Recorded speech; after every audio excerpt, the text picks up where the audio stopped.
नमस्कार, म प्रणिस काफ्ले। आज हामी नेपालको यङ एन्टरप्रेन्योर मिस्टर सुमन घिमिरेज्यूसँग आज हामी एउटा छोटो मिठो इन्टरभ्यू लिँदैछौँ। नमस्ते सुमन घिमिरेज्यू। नमस्ते प्रणिस। आज मेरो इन्टरभ्यूमा आइदिनु भएको हुनाले हजुरलाई धेरै धेरै धन्यवाद छ। मलाई पनि बोलाउनु भएकोमा हजुरलाई धेरै धेरै धन्यवाद। अब हामी बिस्तारै मसँग धेरै क्वेसन छैन, थोरै क्वेसन छ, हामी त्यहीबाट सुरु गर्छौँ। सुरुमा चाहिँ हजुरले आफूलाई इन्ट्रोड्युस गरेर हजुरको बिजनेसको बारेमा थोरै ब्रिफली एक्सप्लेन गरिदिनु। हजुर हुन्छ। हामी चाहिँ नि के गर्छौँ भन्दाखेरि इन्सुरेन्स कम्पनीजहरूको अपरेसनल कस्ट रिड्युस गर्छौँ र एट द सेम टाइम हामीले फार्मर्सहरूलाई चाहिँ नि बोथ एग्रिकल्चर र क्लाइमेट रिस्कबाट बचाउँछौँ। हजुर, ठिकै छ। अनि हजुरले पहिला आफूले चाहिँ आफू कुन कलेज पढ्नुभयो अनि हजुरले कसरी यो बिजनेसमा आउनुभयो त्यो कुरा पनि थोरै हजुर स्योर। म चाहिँ नि केयु नै पढेँ, काठमाडौँ युनिभर्सिटी 2015मा ग्रेजुएट भएको जियोमेटिक्स इन्जिनियरिङबाट। त्यसपछि म इरास्मस मन्डस एक्सचेन्जमा जाँदाखेरि ग्रिसमा म त्यतिखेर चाहिँ नि forestry in remote sensing for फरेस्ट्रीमा थिएँ। अनि त्यतिखेर चाहिँ सिरियन रेफ्युजी क्राइसिस पनि थियो 2015मा ग्रिसमा। अनि विकेन्डहरूतिर चाहिँ नि म भलिन्टियरिङ गर्न जान्थेँ रेफ्युजी क्याम्पमा। अनि त्यतिखेर चाहिँ नि मलाई अलिकति मेरो फरेस्ट्रीको फिल्ड चाहिँ नि हुन्छ नि अलिकति ह्युमन टच नभएको जस्तो फिल भयो र त्यसपछि चाहिँ नि मैले एमएससी चाहिँ नि प्रिसिजन एग्रिकल्चर रिमोट सेन्सिङै युज गरेर अनि more align towards human connection हुन्छ भनेर त्यो चुज गरेँ। त्यसपछि अहिले आएर अनि प्लानसेटमै सेटेलाइट डेटा युज गरेर इन्सुरेन्सको प्रब्लम्सहरू सल्भ गरिरहेको छु। ओके, हजुरले भनेअनुसार हाम्रो कम्पनी चाहिँ हाम्रो सिड इनोभेसन प्राइभेट लिमिटेड हो। अनि प्लानसेट चाहिँ एउटा छुट्टै प्रोडक्ट हो कि कसरी? हजुर, यो सिड इनोभेसन्स प्राइभेट लिमिटेड भनेको चाहिँ नि कम्पनी हो, रेजिस्टर्ड इन भ्याट, र त्यसको प्रडक्ट चाहिँ नि प्लानसेट हो। हजुर, ओके।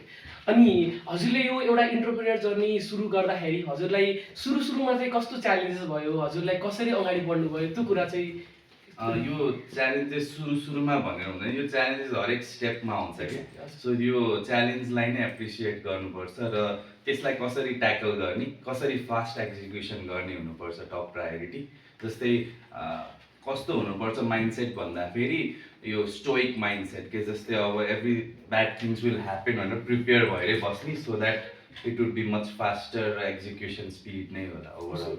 ओके। अनि हजुरले यो बिजनेस खोल्दाखेरि हजुरको ओरिजिनल आइडिया चाहिँ सुरुमा चाहिँ हजुरको आइडिया के थियो? अनि त्यो आइडिया आउनुमा चाहिँ हजुरले के कुराले गर्दा चाहिँ त्यो आइडिया मार्केट ग्याप देख्नु भएको थियो कि हजुरको प्यासन थियो कि कुनै पर्सनल निड थियो कि त्यो कुरा चाहिँ हजुरले के कुरा थियो? एउटा चाहिँ प्यासन ड्रिभन नै भन्नुपर्छ, किन भन्दाखेरि त्यो ग्राउन्डको रियालिटीहरू हेर्दा फुड सेक्युरिटी इम्पोर्टेन्ट छ भनेर त्यसलाई सल्भ गर्नुपर्छ भनेर हो।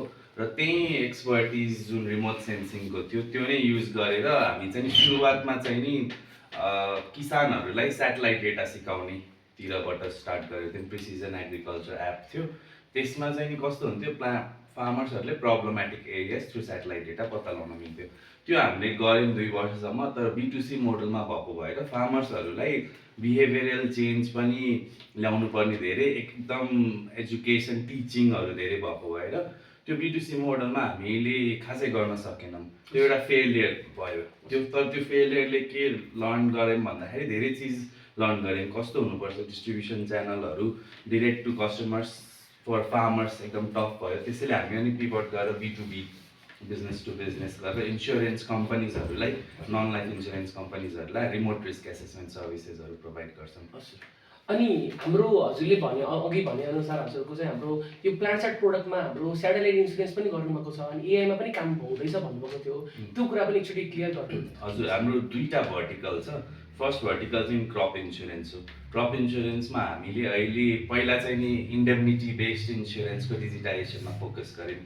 7,000 जना जस्तो किसानलाई $2 मिलियन वर्थ अफ प्रोटेक्सन दियौँ। तर त्यसको लर्निङ प्रोसेसबाट पनि हामी प्यारामेट्रिकतिर जानुपर्छ भनेर हामीले थ्रु मल्टिपल ग्राउन्ड रिसर्च अनि इन्टरेक्सनहरूबाट हामीले अहिले त्यो भर्टिकलमा चाहिँ हामी पिभट भएर प्यारामेट्रिक प्रडक्ट बनाउँदैछौँ। थ्रु फन्डिङ बाई स्विस एजेन्सीबाट हामीले एक्सेलरेटर जितेर पनि त्यो फन्डिङबाट हामीले त्यो भर्टिकलमा एक्टिभली इन्भेस्ट गरिरहेको छौँ। अर्को भर्टिकल भने livestock insurance. Livestock इन्सुरेन्सको स्पेसिफिकली मोरल हेजार्ड एकदम हाई छ काउ र बफेलोमा।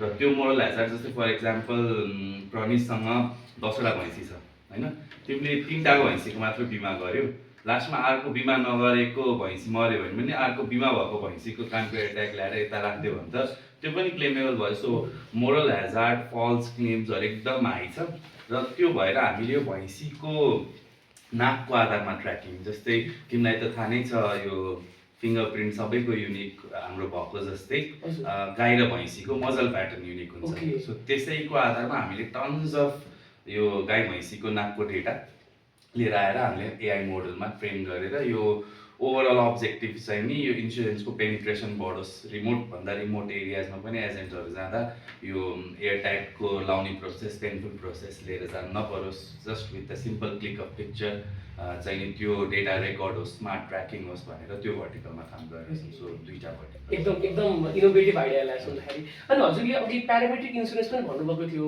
त्यो कुरा चाहिँ हल्का टर्म चाहिँ हल्का नयाँ नयाँ लगाएको छ, अरूले बुझ्नु होला, त्यो कुरा एकचोटि भनिदिनु न, त्यो चाहिँ के हो? हजुर, म एकदम लेमन टर्ममा बुझाउन चाहेँ। यो इन्डेमनिटी र प्यारामेट्रिक दुईवटा भने नि त्यो शब्द भनेको कस्तो, इन्डेमनिटी भनेको धेरै रिस्कबाट बचाउँछ, तर क्षति भएको खण्डमा खेतमा जानु पर्यो कोही न कोही, होइन? त्यो लेन्दी प्रोसेस भयो। जस्तै क्लेमको इन्टिमेसन आएपछि 7 डेजभित्र 72 आवर्सभित्र खेत जानु पर्यो।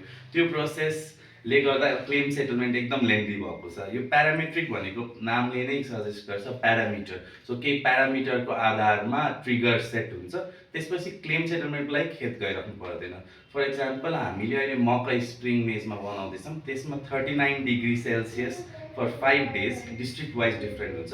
त्यो हुने बित्तिकै क्लेम ट्रिगर्ड भयो। 39 to 41 डिग्रीसम्म भनेपछि के भयो भन्दाखेरि अब कोही पनि खेत जानु परेन, किसानले पनि इन्टिमेसन पठाउनु परेन। ट्रिगर मिट भयो भने, हिट स्ट्रेस भयो भने थाहा पायौँ भने हामीले अटोमेटेड एसएमएस जान्छ, तपाईँको क्लेम प्रोसेस हुँदैछ, विदिन 7 डेज आउँछ। So it's much faster. So त्यही भएर हामीले distribution is also comparatively easier. So त्यो भएर हामी प्यारामेट्रिकमा लजिस्टिकलाई पनि एकदम सस्तो पर्ला, सजिलो होला जस्तो लाग्यो। अनि हजुरले चाहिँ लाइक यो इन्टरप्रेन्योरको जर्नीमा चाहिँ हजुरले चाहिँ कुन पर्सनल क्वालिटिजहरू इम्पोर्टेन्ट छ, लाइक त्यो क्वालिटीले गर्दा चाहिँ मेरो एकदम हेल्प भएको छ भन्ने कुरा चाहिँ त्यस्तो क्वालिटिजहरू के थियो? त्यस्तो खासै त होइन, अलिकति मेरो मलाई चाहिँ नि प्रब्लम सल्भिङ अलिकति जिद्दी, मलाई सल्भै गर्छु भनेर त्यो एउटा भएको हुनाले पनि हेल्प गरेको छ जस्तो लाग्छ। त्यस्तो स्पेसल क्यारेक्टरिस्टिक हुन पर्दैन, any one can do it. तर एउटा चिज चाहिने भने चाहिँ एउटा प्यासन, एउटा कुन डिरेक्सनको प्रब्लम सल्भ गर्छु र डेडिकेसन र पर्सिभरेन्स, त्यसमा डेडिकेटेड भएर लाग्नुपर्छ र लागिराख्नुपर्छ। 1-2 दिनमा सल्भ होइन, 5 वर्षमा पनि होइन, आई थिङ्क नियर 10 इयर्स जस्तो लाइक पनि सर्ट टाइम भनेर हिँड्नुपर्छ डेडिकेटेड वेमा। आई थिङ्क त्यो एउटा सक्सेस मन्त्र भन्दा पनि हुन्छ। त्यो एक्सप्लोरै गरेर छौँ हामी पनि, अझै हामी पनि त्यो थाहा छैन, सक्सेसफुल कम्पनी भन्न चाहदिनँ म, वी आर एक्सपेरिमेन्टिङ अहिले पनि। यो क्वेसन चाहिँ हल्का अर्कै छ। मेरो एउटा कन्सर्न चाहिँ हजुरले भनेको प्रोडक्टहरूमा चाहिँ गभर्मेन्टसँग एकदम नजिक लिङ्क भएर काम गर्नुपर्छ जस्तो लाग्यो। अब नेपालमा बस्दाखेरि चाहिँ अहिले सबै इन्टरप्रेनरहरू चाहिँ नेपालमा केही छैन भनेर बाहिर गइराख्नु भएको छ, बाहिर कन्ट्रीमा गइराख्नु भएको छ। हजुरलाई चाहिँ यो plant side company, seed innovation कम्पनीमा चाहिँ प्रोडक्ट बनाउँदाखेरि चाहिँ गभर्मेन्टबाट कस्तो सपोर्ट आयो? अनि गभर्मेन्टले हेल्प गर्न खोज्यो कि डिसमोटिभेटेड गर्यो कि हजुरलाई? अनि हजुरलाई विदेश जानको लागि मन लागेन कि? त्यो कुरा चाहिँ एकचोटि राम्ररी एकचोटि भनिदिनु होला। होइन, विदेश जानुपर्छ होइन, पढ्नु पनि पर्छ होइन। अनि मलाई चाहिँ के लाग्छ, सबैलाई फ्रिडम छ कि to choose whatever they want होइन। कसैलाई यो गर भनेर हुँदैन, आफ्नो मनले चाहेको चिज गर्नुपर्छ। म चाहिँ के भन्छु सुझाव भन्दाखेरि, जानी बाहिर गएर क्यापिटल कलेक्ट गराएर यदि त्यो देशमा आउँछ भने पनि त्यो पनि एउटा राम्रो चिज हो। अनि एन्टरप्रेनर्सहरू अझै बिल्ड गर्नलाई पोलिसी राम्रो हुनुपर्छ जस्तो लाग्छ गभर्मेन्टको। गभर्मेन्ट इज अल्सो ट्राइङ, अलिकति अनस्टेबल त छ हामीलाई थाहा छ, तर होपफुल्ली अब हामी जस्तो कस्तो माइन्डसेट हुनुपर्छ भन्दा गभर्मेन्टले यस्तो भयो उस्तो भयो त्यो छोडिदिनुपर्छ है। गभर्मेन्ट होइन, मैले के गर्छु, मैले मेरो बेस्ट क्यापेसिटीमा हर्डल्स छ सोच्ने होइन कि छ अलरेडी छ, त्यो ट्याकल कसरी गर्ने सोचेर हिँड्ने हो। हर्डल्स चाहिँ आउँछ भनेर प्रिपेयर हुनुपर्छ र गभर्मेन्टलाई के दिए हुँदैन, गभर्मेन्टलाई के दिने सोच्नुपर्छ एभ्री पर्सन। एक्ज्याक्टली, एकदम मोटिभेटिङ लाग्यो। अब हजुरले चाहिँ लाइक अब एट द एन्ड हामी इन्डियनमा आइसकेको छौँ, हजुरले चाहिँ अब नयाँ इन्टरप्रेनरहरूलाई चाहिँ के सुझाव दिन चाहनुहुन्छ, कस्तो एडभाइस दिन चाहनुहुन्छ?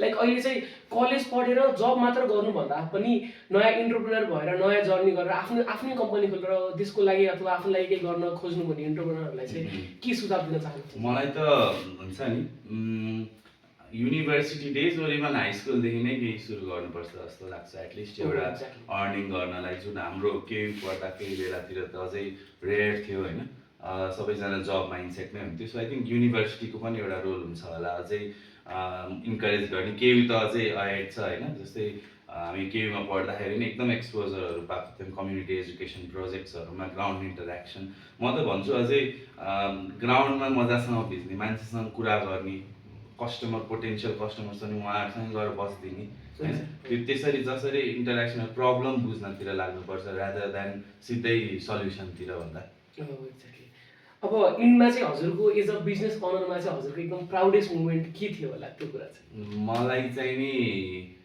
यो जब क्लेम सेटलमेन्ट हामीले गऱ्यौँ नि किसानहरूलाई चेक दिँदाखेरि एउटा बिना दिदी भन्ने हुनुहुन्थ्यो उहाँको सिङ्गल मदर अनि 3जना किड्सहरू थियो होइन उहाँ सोल ब्रेड विनर नै हुनुहुन्थ्यो होइन अनि उहाँको डिजास्टरले खेत बिग्रेर अनि हामीले त्यो क्यास चेक दिन पाउँदा होइन उहाँलाई क्लेम सेटलमेन्टको त्यो चाहिँ नि प्राउडेस्ट मोमेन्ट लाग्थ्यो अनि हजुरको एकदम निराश भएको मोमेन्ट चाहिँ के थियो होला यत्रो पुरै जर्नीमा चाहिँ यत्रो निराश त्यो त निराश भनेर त्यस्तै त भएको छैन अलिकति सेटब्याक्सहरू त आइहाल्छ सबैलाई तर त्यस्तो क्रुसियल त्यस्तो चाहिँ केही छैन अब प्रणेशलाई पनि थाहा छ हामीले एउटा डिरेक्सनमा प्लेटफर्म बनाउँछौँ त्यो चल्दैन सो अलरेडी प्रिपेयर थिएँ सो त्यो भएर पनि धेरै निराश थिएन होला एकदम आज चाहिँ हामी सुमन घिमिरेज्यूसँग आज प्लान्ट सार्ट र सिड इनोभेसन कम्पनीको बारेमा हामी एकदम बुझ्यौँ यो एकदम उहाँको जर्नी सुन्दाखेरि र उहाँहरूले गरेको काम सुन्दाखेरि इट वाज एकदम एक्साइटिङ पनि थियो उहाँले कसरी जियोमेट्रिक्स इन्जिनियरिङ पढेर केबाट जियोमेट्रिक्स पढेर त्यसपछि उहाँले यसले कम्पनी सिफ्ट हुँदा हुँदै अहिले इन्सुरेन्सतिर र एआईतिर पनि सिफ्ट भइरहेको छ एकदम यो चाहिँ एकदम नै इनोभेटिभ र एकदम नै हामीलाई एकदम इन्सपाइरिङ लाग्यो एकदम धेरै धन्यवाद सुमनजी हाम्रो आज इन्टरभ्यूमा आइदिनु भएको हुनाले धेरै धन्यवाद थ्याङ्क यू सो मच र म पनि एउटा क्वेसन सोध्न चाहेँ रमेशलाई जस्तै अब ग्रेजुएट हुँदैछौ होइन अब तिम्रो मिसन के छ अथवा के छ direction for the next 10 years के सोचेछौ 10 वर्षपछि के गरिरहेको देख्न चाहन्छु हो एकदम अहिले चाहिँ म पनि अब अहिले ग्रेजुएट हुँदैछु अब ग्रेजुएट भइसकेपछि चाहिँ अब मलाई पनि एकचोटि पढ्नको लागि चाहिँ बाहिर जानु मन छ बाहिर गएर आएर पढेर क्यापिटल जम्मा गरेर नेपालमा आएर केही इन्टरप्रेन्योर गरौँ केही काम गरौँ अब मेरो स्पेसलाइजेसन टेकतिर भएको हुनाले चाहिँ अब टेक कम्पनी हुन्छ कि कुनै टेक कम्पनी भन्दा पनि कुनै एउटा इनोभेटिभ प्रोडक्ट नै लिएर त्यो प्रोडक्टलाई चाहिँ नेपालमा मात्र नभएर मल्टिनेसनल कम्पनीहरूलाई बेच्न मन छ त्यो कुरा चाहिँ त्यही नै छ अहिलेको लागि यस्तो धेरै चाहिन्छ यस्तो माइन्डसेट भएको धेरै खुसी लाग्यो तिमीसँग इन्टरभ्यू गरेर बस्दाखेरि थ्याङ्क यू सो मच मलाई कन्सिडर गरेकोमा थ्याङ्क यू